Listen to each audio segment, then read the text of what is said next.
Procure saber sobre esse manifesto. Olha, se posicionar contra a corrupção em todas as esferas da vida, seja pública ou privada, é um compromisso cidadão. Senão, como será? Falar aqui de corrupção não é uma conversa sobre a falta de esperança, muito pelo contrário, né? A gente não quer fazer parte do coro do todo mundo é assim, não tem mais jeito. Tanto que a gente lançou aqui, olha só, a campanha Eu Acredito num Mundo Melhor. Porque a gente acredita mesmo. E você, acredita? A gente acredita que dá para cortar esse mal pela raiz, hein? E para falar dessas situações, sobre ética e sobre a falta de ética, a gente recebe aqui o filósofo Mário Sérgio Cortella. É um prazer recebê-lo. Feliz.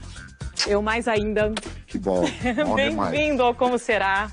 Por favor, a casa é sua. Grato. Mário Sérgio, corrupção tem jeito? Claro, se não tivesse jeito, nós estaríamos desesperados. Não há coisa na vida que não tenha alternativa. Nós construímos o processo possível de corrupção, podemos desconstruí-lo. Não é uma coisa que veio de fora, que Deus, ou os deuses, ou as forças mandaram para nós. A corrupção é obra nossa. Se ela é obra nossa, ela pode ser extinta por quem a construiu. Por isso, claro que é possível. Perfeito. Então, se é possível, agora a gente vai responder algumas perguntas da turma que nos manda perguntas pelas redes sociais sempre. Quem mandou a primeira foi a Cristina. Vamos ver aqui, olha. Cristina Opperman pergunta: o jeitinho brasileiro não seria uma resposta à burocracia exagerada do nosso país? Porque tem muita burocracia. Sim, mas a burocracia, se ela é um equívoco, eu não vou resolvê-la com outro equívoco.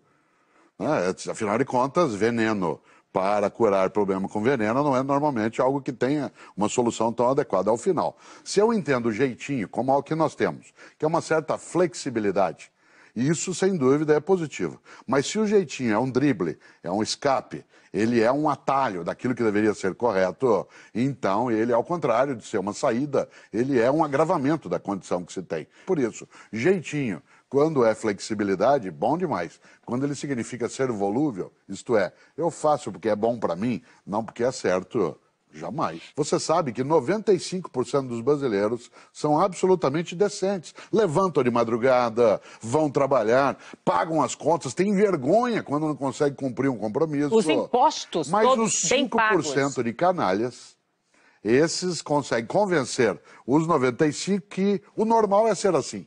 E segundo, de que eles são invencíveis. Primeiro, o normal não é ser assim. E segundo, eles não são invencíveis. Então vamos para mais uma bela pergunta dos nossos telespectadores. O Guilherme mandou essa. Vamos lá. De que forma que eu posso contribuir no meu dia a dia para uma sociedade mais ética? É uma coisa forte essa que o Guilherme levanta, porque uma das coisas que muita gente faz, Sandro, e é equivocado, é quando se fala em ética ou fratura ética, as pessoas dizem assim, que horror, alguém tem que fazer alguma coisa. Pois é, porque não eu, né? Você e todos nós, cada um pouco. Essa ideia do alguém, ela coloca do lado de fora a responsabilidade.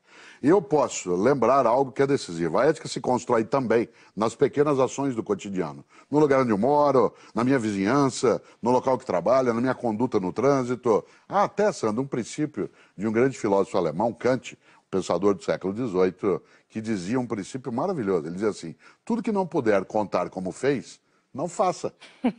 Olha só, de uma simplicidade imensa. Perfeito. Tudo que não puder contar como fez, não faça. É claro que ele não está falando contra a privacidade, nem contra o sigilo. Ele está falando contra a vergonha. A frase pode ser dita de outro modo. Tudo que não puder contar para alguém, como fez, porque se alguém souber, você vai ficar com vergonha de ter feito, nem faça. Pois é, então o que a gente pode falar para quem está nos assistindo, que tem filhos? Como educá-los nesse mundo em que há tanta corrupção, tanta falta de ética e que a gente não pode achar isso normal de maneira alguma? Que tipo de exemplo, como é que a gente tem que conduzir a nossa vida? Porque pequenas falhas todos cometem. Como que a gente se comporta? Só uma forma da gente educar as novas gerações, com o exemplo. A exemplaridade é a melhor forma de esclarecimento. Uma criança de 8, 9, 10 anos, ela não compreende conceitos teóricos sobre a importância da ética, a necessidade da decência, a questão da corrupção. Isso é muito abstrato para ela. Ela vai entender isso com um exemplo, dentro de casa. Do pai ou da mãe, por exemplo, se eu tenho nojo, e preciso ter, do preconceito, Eu preciso agir de maneira não preconceituosa. Não posso admitir em casa piadas que tragam isso. Eu não posso ser preconceituoso na minha prática. Se eu sou avesso à ideia de mentir, eu não posso, quando o telefone toca e o filho fala assim, pai, é para você dizer assim, diz que eu estou no chuveiro. Esse tipo de expressão, ela vai caricaturando a conduta ética, em vez de marcar aquilo que é positivo. Por isso, o primeiro passo é exemplo. Segundo, se o pai e a mãe não dão exemplo e não podem dá-lo porque ele às vezes não é suficiente, trazer bons exemplos. Mostrar filmes, músicas, situações, relatar coisas que são feitas. Como, por exemplo, a matéria que nós vimos antes dessa nossa conversa, o número de exemplos positivos daquilo a ser recusado e aquilo a ser acatado é imenso. Coloque teu filho, tua filha, para assistir de novo, faça com que ele pense sobre isso, claro. Reflita sobre o tema e eu nisso. No fundo, a grande pergunta é, e eu com isso? E eu com isso, claro, eu tenho porque essa tudo é a ver com isso. Nós temos tudo a ver com sem isso. Sem dúvida. Senão não dá. Né? Você falou para assista de novo a reportagem. Aliás, assista quantas vezes quiser. O nosso programa sempre está no nosso site, comoserá.com. Ficou interessado em continuar esse papo? Então pode continuar mandando as suas dúvidas para o filósofo Mário Sérgio Cortella pelo nosso site, que eu já falei, repito, comoserá.com.